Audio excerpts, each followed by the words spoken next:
This episode is full of gems to help you understand yourself more deeply, uncover your personal truths, and learn how to trust and believe in yourself. I have the pleasure of speaking with Andrew Pearce.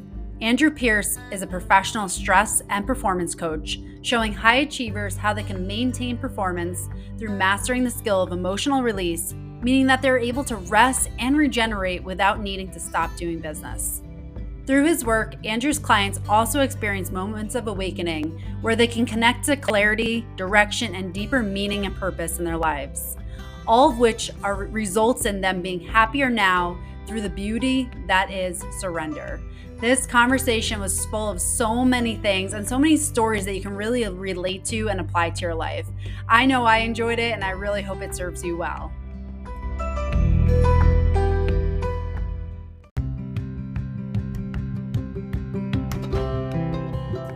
Hi, I'm Kelly Kessler. I'm the host of the podcast Rewiring Health. If you feel like you're someone who's constantly working all the time and you struggle to really feel like you have a balance in your life, this podcast is specifically designed for you. I am deeply devoted to helping high achievers cultivate harmony in their life and improve their health through the messages in this podcast. I hope it serves you well.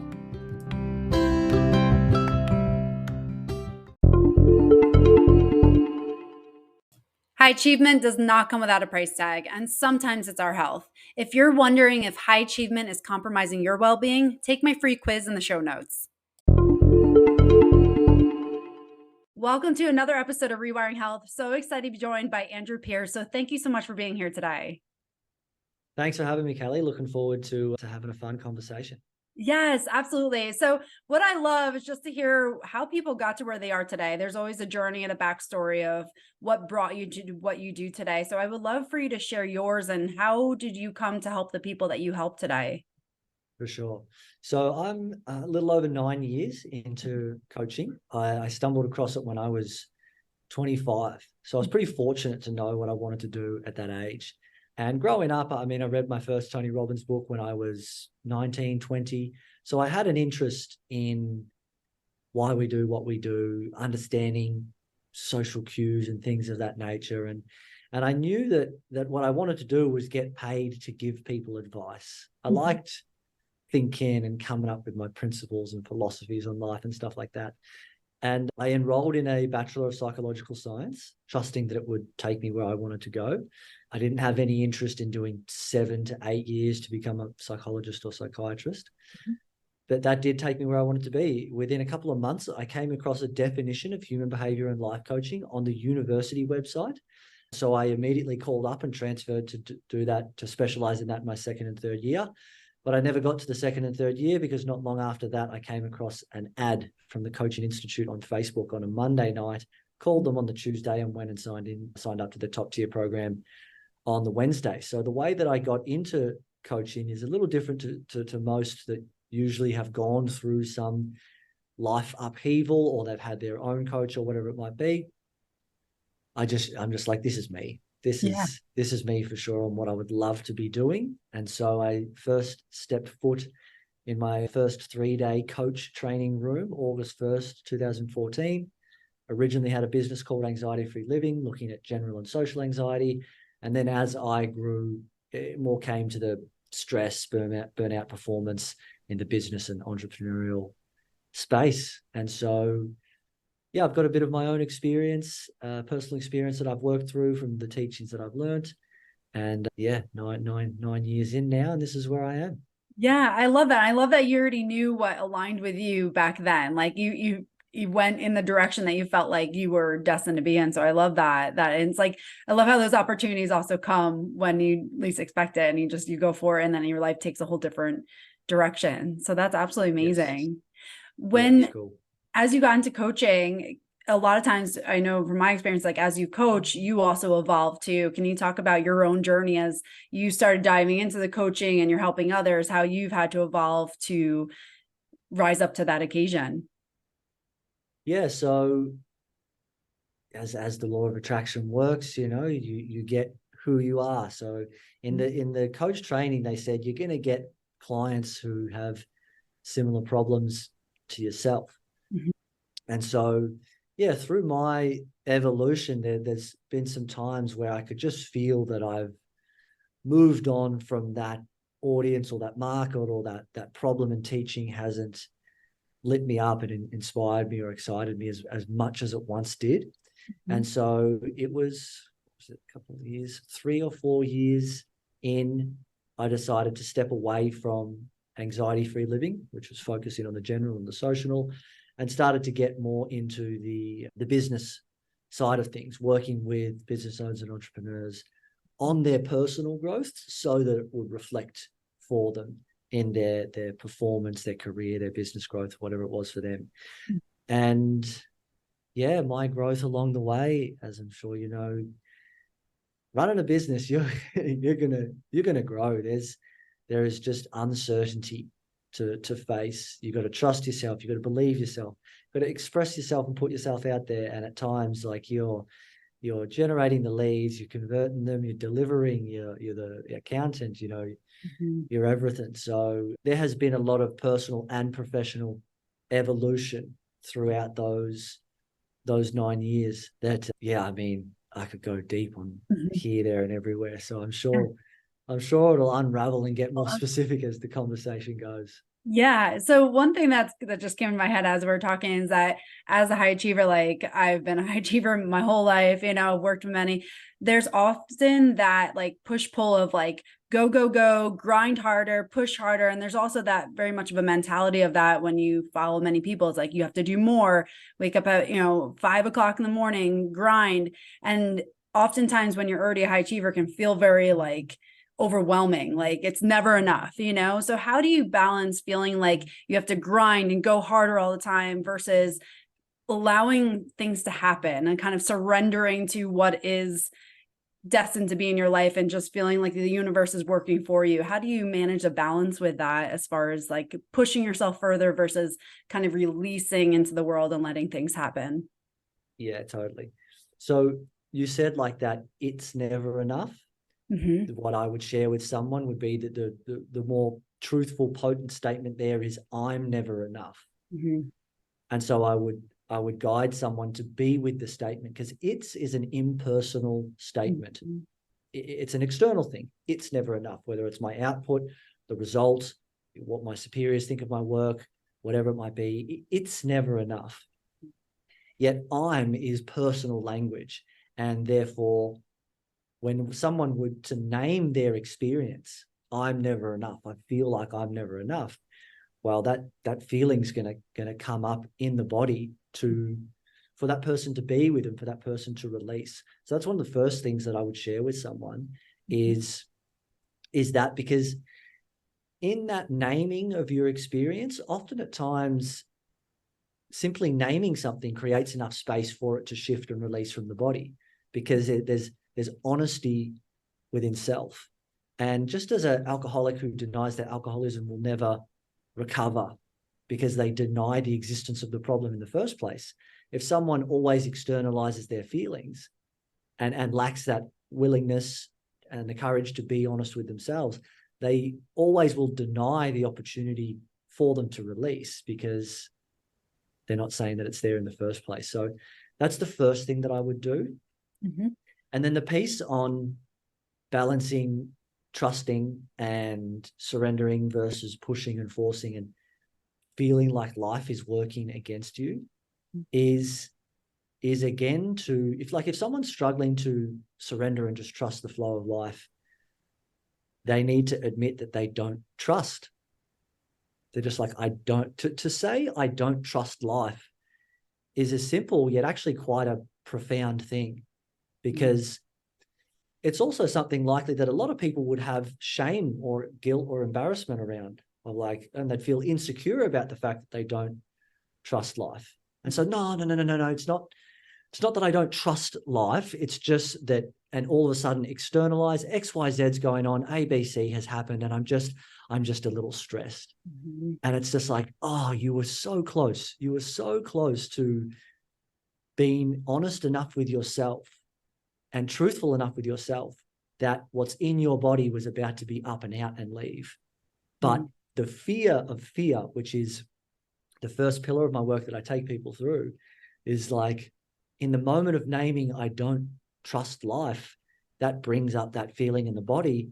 If someone doesn't know how to be with fear and they're fearful of it, then, oh, push it down. No, it's not that I mean that. It's just, to kind of to get out of it. So if someone wants to get to a place of trusting life, you've got to at first admit that you don't trust life or that you doubt life, because as you subtract that from the equation, you'll just automatically be left with deeper levels of trust. As you subtract one self-doubt from the equation, you at the same time you immediately go up one self-trust. Mm-hmm. So I'm all about release, surrender, letting it go, and you can't do it if you're lying to yourself. You can't do it if you're not willing to bring that self-honesty to the table. So that's where I would start with someone, to have them.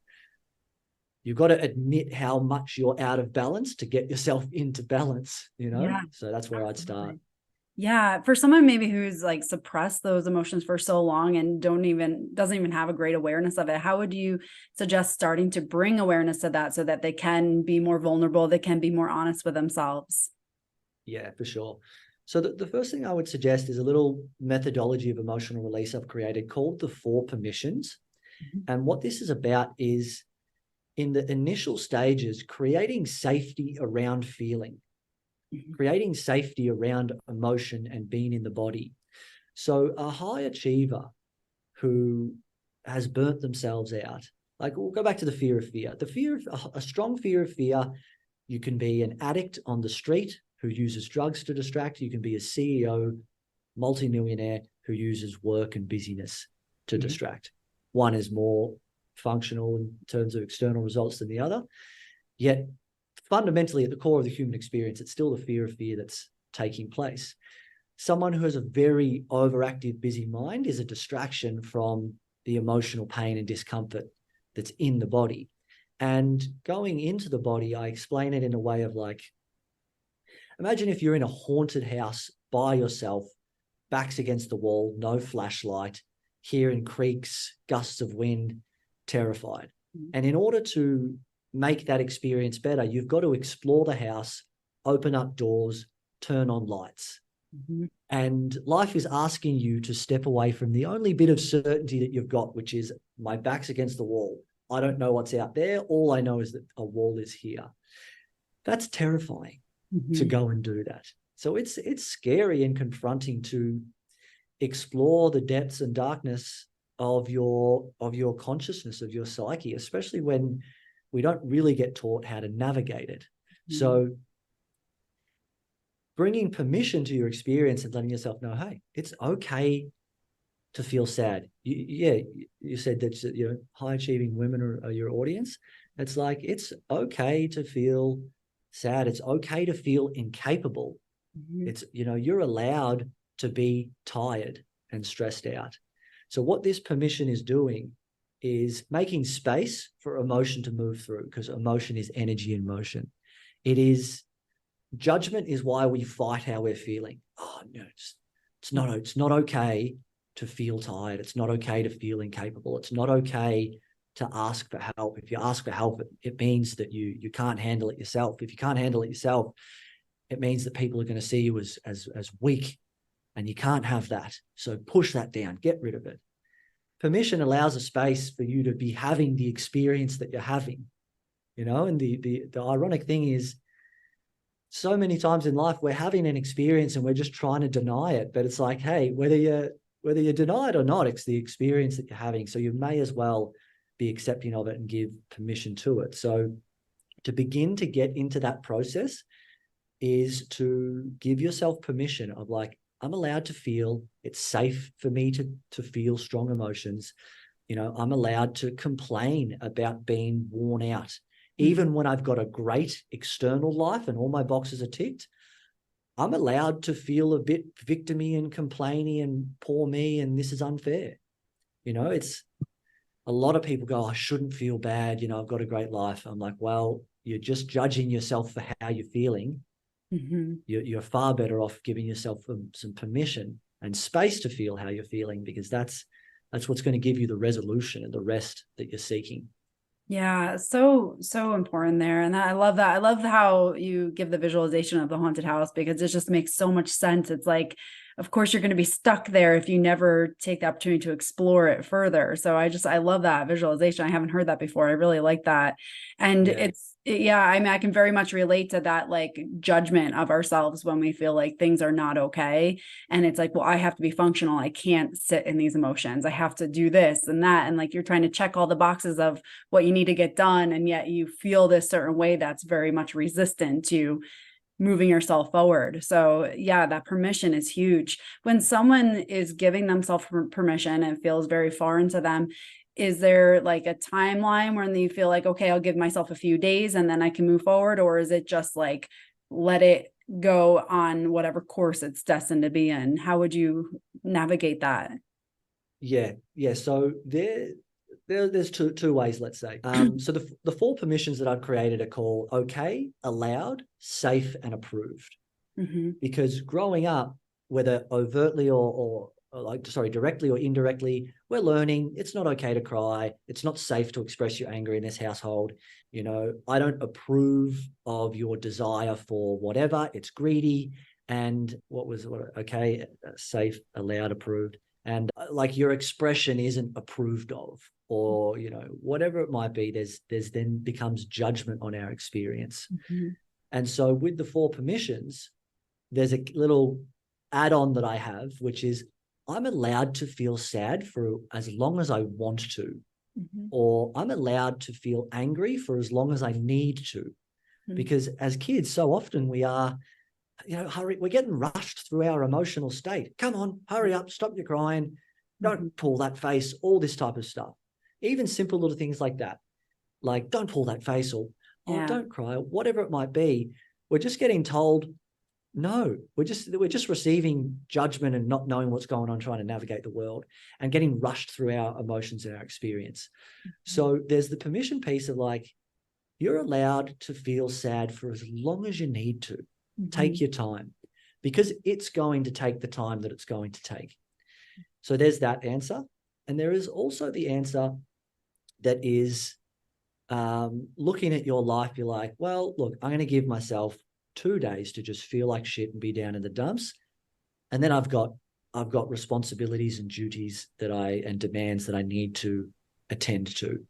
And if that's the best that you can do, I mean, 2 days is great. If you can do 30 minutes or an hour, if that's the best that you can do for now, then it's better than nothing. Mm-hmm. So emotion coming out of your body and healing is going to take the time that it's going to take, because when it comes to emotional release, if you try to force something through or rush it through, you're coming from fear. In the healing process, we get out of the way. In the emotional release process, we get out of the way. So it's not okay to cry. Don't pull that face.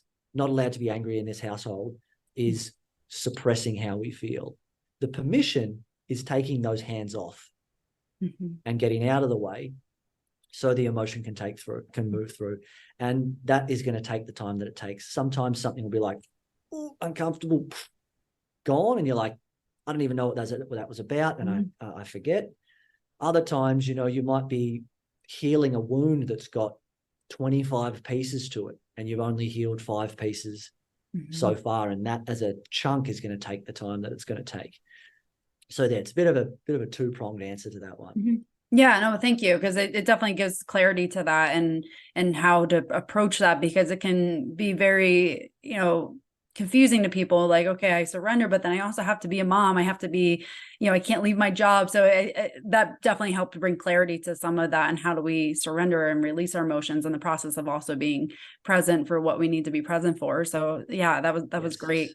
One thing as you were talking, is we release the emotions, and you're saying kind of like step off and let the healing process happen. How do we navigate that as far as like taking active role versus passively being like, I'm just going to step back and let things happen? How would you say you navigate that as far as being active and healing ourselves, and not necessarily like controlling it, but rather just taking an active approach in healing versus like passively being like, I'm just going to let time happen and let things heal? How would you say it's for someone to navigate that? For sure. So what I would define there is that you could say that surrender is the most active way to live life. Mm-hmm. And what I mean by that is that to surrender is to stop fighting. Mm-hmm. And so if surrender is to stop fighting and someone's been told they need a surrender, then what that shows them is that they're currently fighting, Mm-hmm. fighting against life, fighting against their own emotions, fighting against the current. The whole swimming upstream type thing, which is the perfect analogy. Like that tires you out. Swimming against the current, that's going to tire you out. And so it's great that you've phrased this question in this way, because surrender does at times get assumed to be this passive act. Mm-hmm. But you could be internally surrendered, which means open in your body and more lent into life than you've ever been. Mm-hmm. You could be in a surrendered state that has emotion and inspiration come through, Mm-hmm. that results in a 60-hour work week or a 70-hour work week. So the first thing to answer that there is to define that surrender isn't necessarily a hands-off passive act, but surrender might inspire you to a 60-hour week, for example. Surrender is an internal process of not fighting against how you're feeling, how you're thinking, and your emotions. And so a great way to understand it is, imagine you're in a river and there's a tennis ball that's on the top of the surface just floating down with its natural buoyancy. But as it comes to you, you push down on it with your hand and you restrict its movement, you restrict the flow.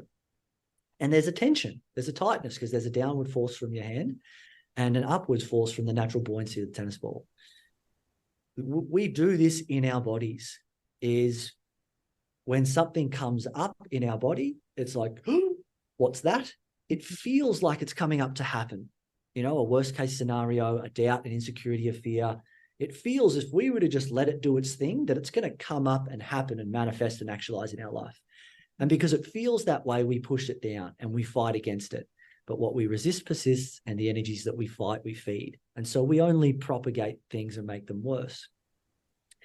If I was to remove my hand from that tennis ball, do I need to yell at it or direct it or make sure that it gets to the top of the surface? No. I just get out of the way and its natural buoyancy floats up to the top of the surface, down the river, and it's done. So when it comes to balancing this kind of balancing act here, the skill to master is one of emotional release. The ability to master is the one of being with yourself. And from this place of allowing yourself to feel how out of balance you are and letting that release from the body, balance will be found as a result. A great way to say it is like, have you heard of Alan Watts before, a British philosopher? No, I haven't. Mm-mm. He's got some great stuff. And he says, muddy water is best cleared by being left alone. I like that. But if you go try to smooth out the ripples of the surface, what are you going to do? You're going to create more disturbance. If you try to push all the muddy murkiness in the water down to the bottom so it's clear, you're going to create more. So muddy water is best cleared left alone. Same things with your emotions and your feelings. They are best cleared and released from the body, being left alone.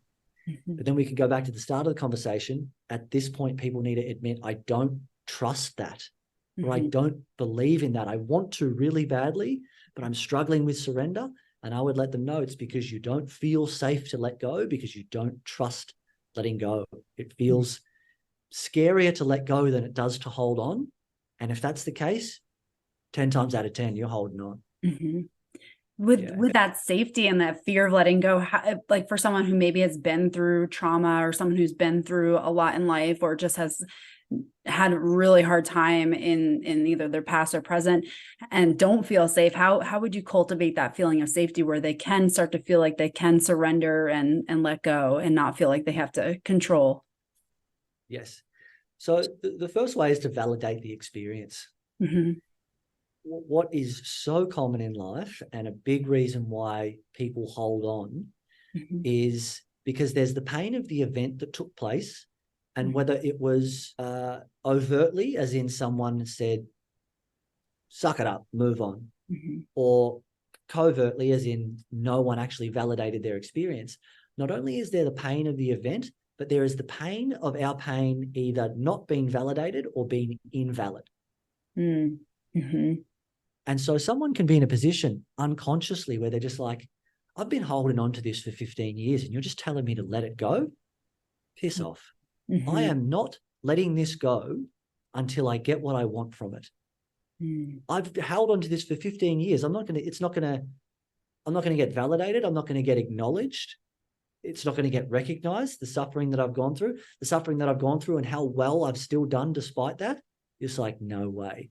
I'm not going to let that go. So a very powerful step to start off with is the validation of the experience. And like I said, even if you've got a great life and you've ticked the boxes, you're still allowed to feel like a mess. You're still allowed to think that life is unfair. It's okay that you've held on for as long as you have.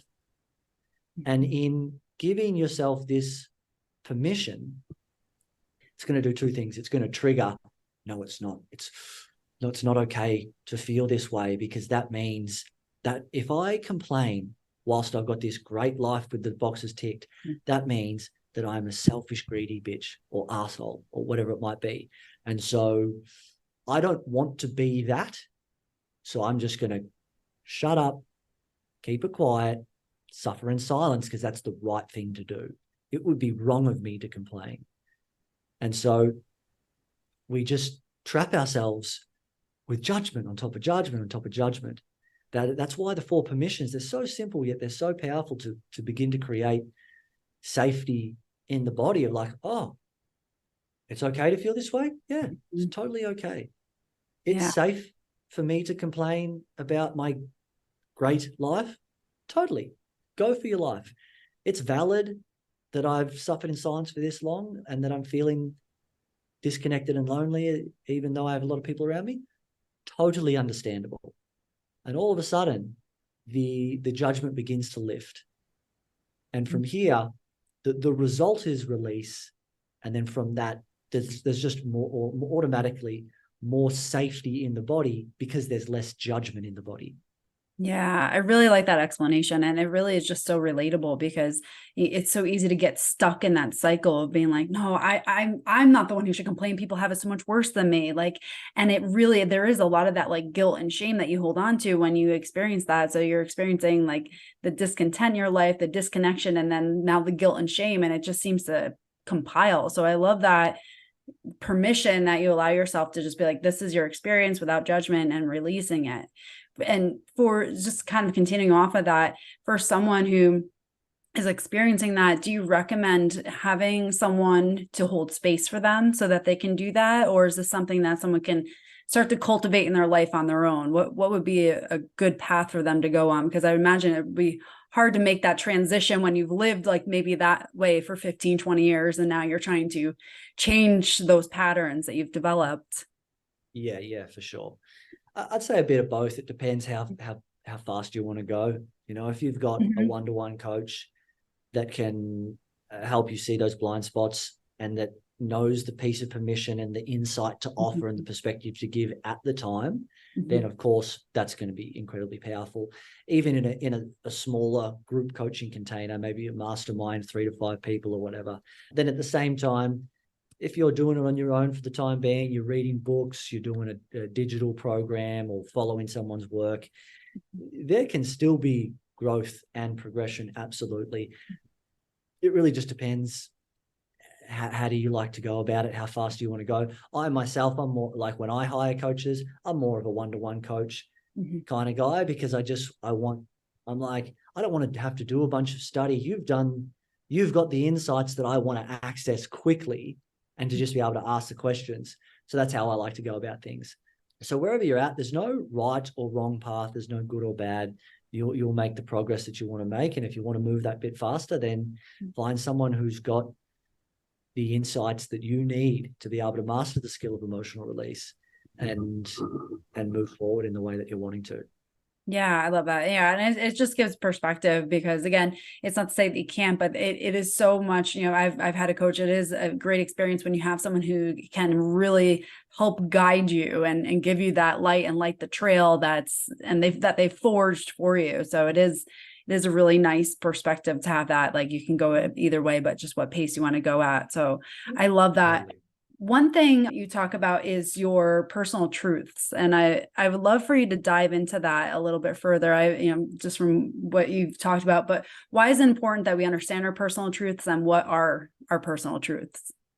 Yeah. So this is a principle of internal inquiry and exploration that I call, you've got to admit it to shift it. Mm-hmm. So before, it's like, if you, no, I'm fine.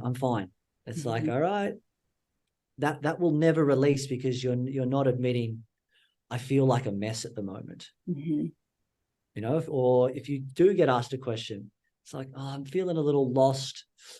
It's not that I'm feeling lost. It's just, I don't have the direction that I want. It's like, the personal truth for you in that moment is, I feel lost. Mm-hmm. And again, the fear, feeling lost can feel quite scary, especially if you've got a judgment on yourself to be, you've always been this high achiever. You've got direction, purpose, goals. That's who I am. That's who I've been. That's who people know me as. It's where I get value and significance and acknowledgement from. If that's the way, then, or if that's the case for someone, then feeling lost is going to feel very scary, because it's a massive challenge to your identity. Mm-hmm. Yeah. It's a massive challenge. But Mm-hmm. when you know, oh no, this is just an emotion to explore in the haunted house, and the more that I open up those doors and turn on the lights, the more I can see, the less scared I am. Mm-hmm. And then I'm allowed to feel lost. It doesn't mean anything of who I am, and it's Mm-hmm. okay to feel lost, and I can feel lost for as long as I want. All of a sudden, it's just like, Mm-hmm. oh, great. There's so much relief Yeah. just in that. Even if you're still feeling lost, there's so much relief in the fact that you're not terrified of it and trying to fight against it. So the way that you can identify personal truths, two ways, is in your language. Notice the times when you say something like, oh, I'm feeling a little lost, and then you pull yourself back. Oh, no, it's not that I'm feeling whatever. Catch those moments, because that's your personal truth. And the Mm-hmm. other way is, have a think about your desires. What do you want right now?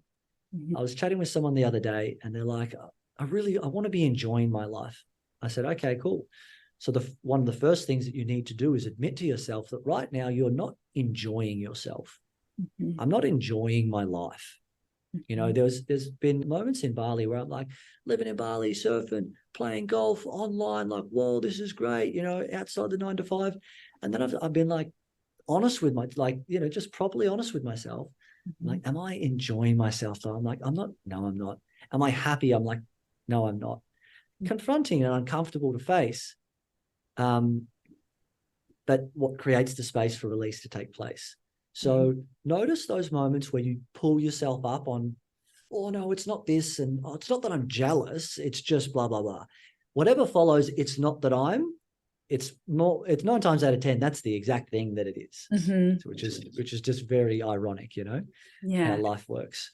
And if you want to feel free, you can't want something that you are being. You can't want something that you have. So if you're wanting to feel free, then just flip it to the opposite, and that'll take you to a personal truth. Either trapped, caged, limited, stifle.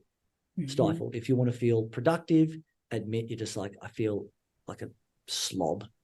If you want to feel happy, admit you're just like, I'm just not happy. If you're like, oh, I want to have direction, then yeah, admit I feel lost and directionless right now.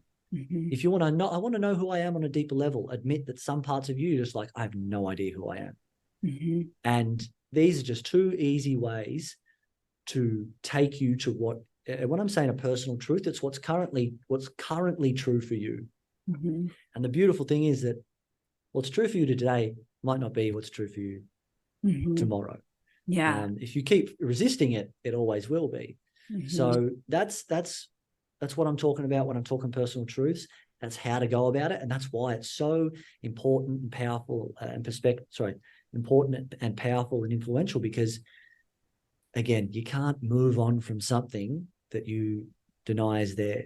It's like your kitchen's on fire and going, no, it's not, and you deny it because you're afraid to look at you like, I don't want to have to deal with a kitchen that's on fire. I don't want to have to deal with feeling lost and like I don't know myself. So I'm just going to tell myself that I'm not.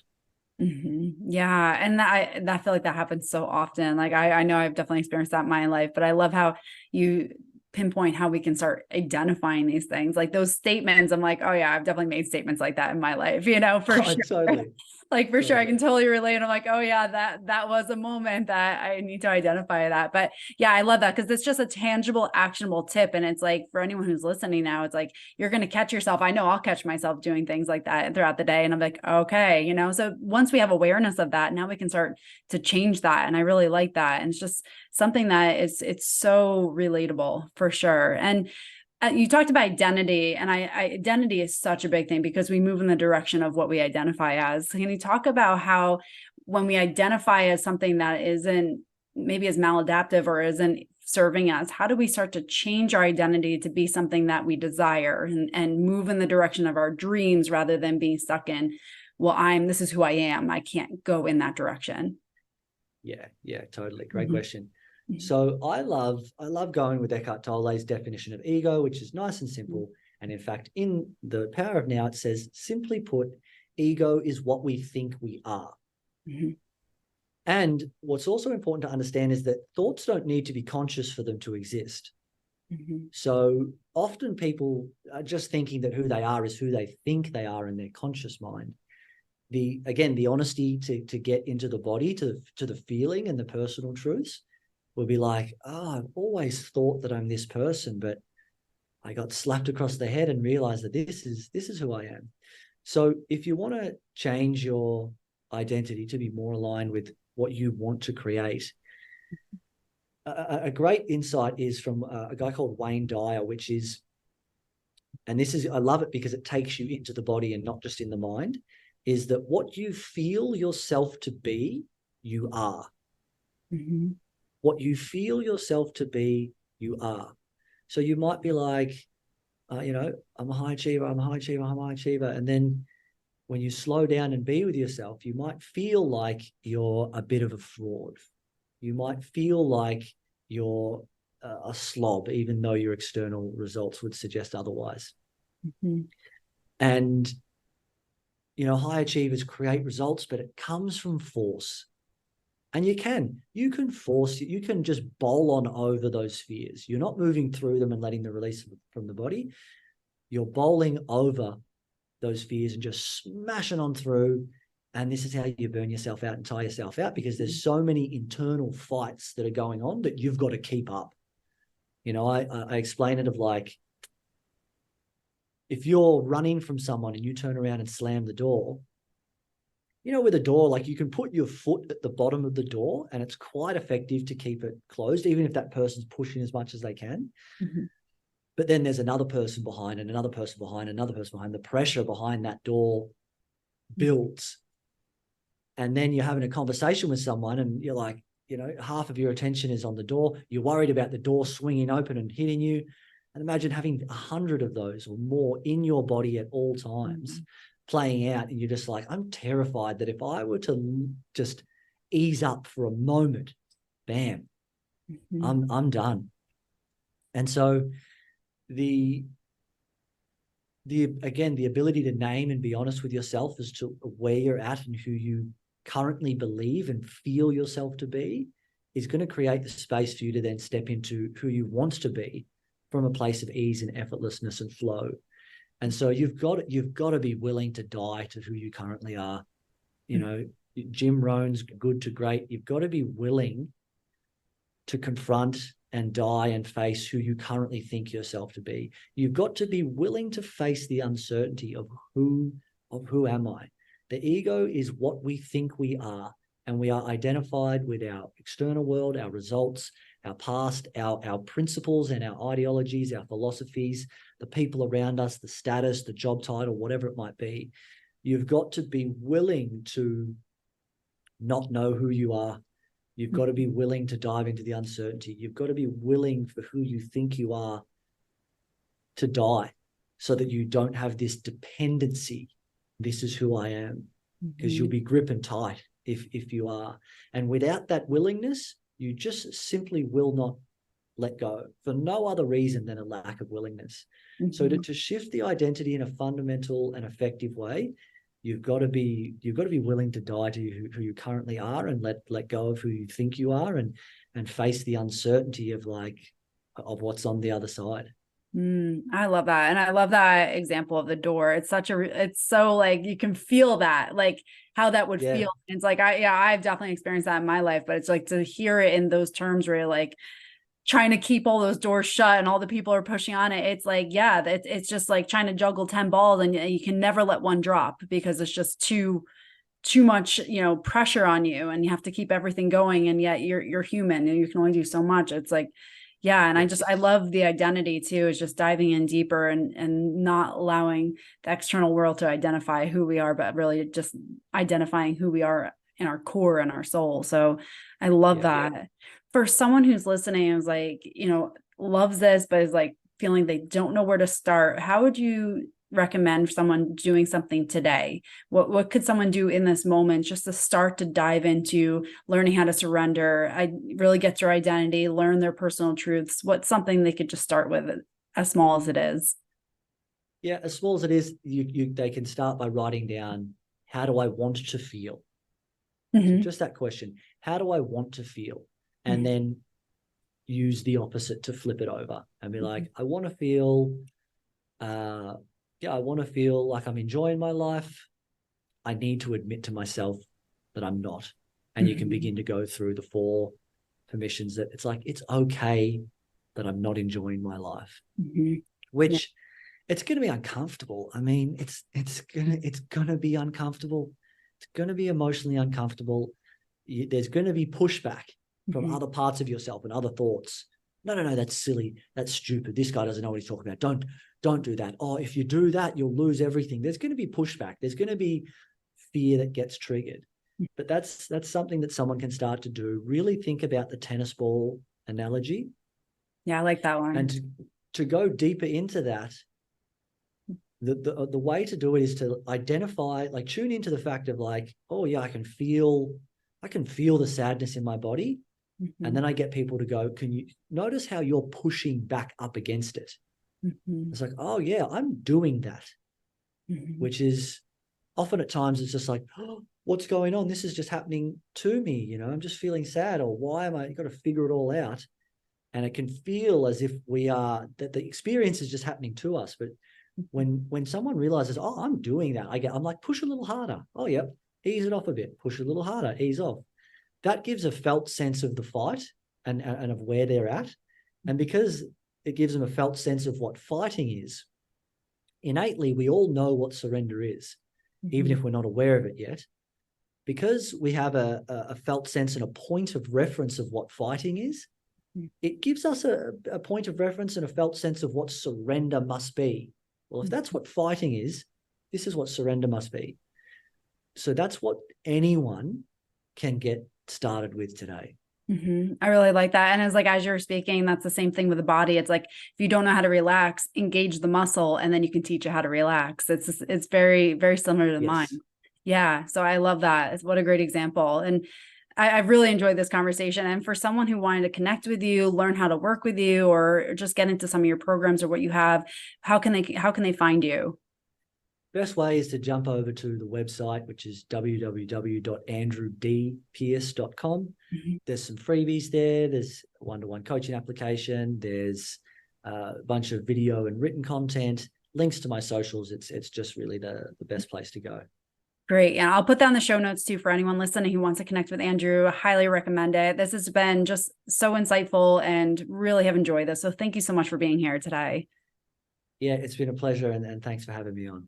Absolutely. And again, for anyone listening, don't keep this to yourself. If you've benefited from this conversation, share it with someone else who could also benefit. There's so many gems in this conversation that someone could take and really help to move their life forward. So share it with a friend, and also please subscribe to the podcast, rate and review. I'd love to hear your feedback on it. So thank you again for listening and spending your precious time with us. Hey there. Thanks for listening to this episode. I hope it serves you well to start rewiring your brain to create the life you desire. If you found value in this, please share it with a friend and tag me on Facebook or Instagram at Dr. Kelly Kessler.